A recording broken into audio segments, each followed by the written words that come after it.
Viral ngayon sa iba't ibang social media platforms ang umano'y bagong itsura ng isa sa mga anak ng boxing icon at dating senador na si Manny Pacquiao, na si General Santos City Councilor Michael Pacquiao.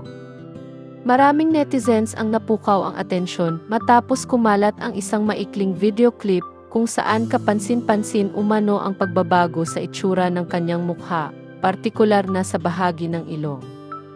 Sa nasabing video, makikitang kaswal na nakikipag-usap si Michael sa kanyang mga magulang na sina Manny at Jinky Pacquiao.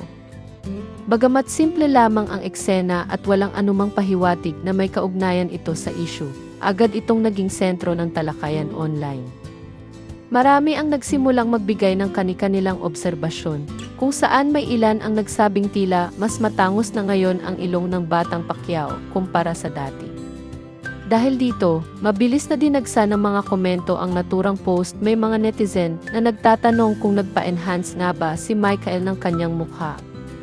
May ilan ding nagpahayag ng personal na opinyon ukol sa pagbabago. Ayon sa isang komento, hindi na siya pwedeng mag-boxing. Mas gusto ko yung original na mukha ni Michael, bagay sa kanya yung panga. Samantala, may iba namang mas bukas ang pananaw at ipinagtanggol ang konsehal. Wika ng isang netizen, lalo siyang gwapo, parang nagpaayos ng ilong. It's okay, pera naman nila yan. Bawal maging judgmental dito.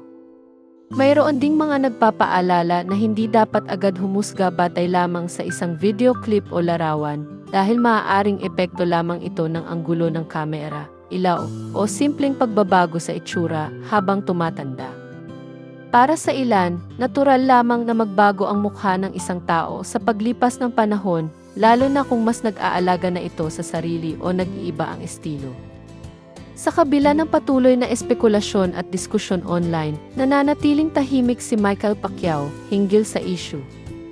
Sa kasalukuyan, wala pa siyang inilalabas na opisyal na pahayag o reaksyon upang kumpirmahin o pabulaanan ang mga kumakalat na haka-haka.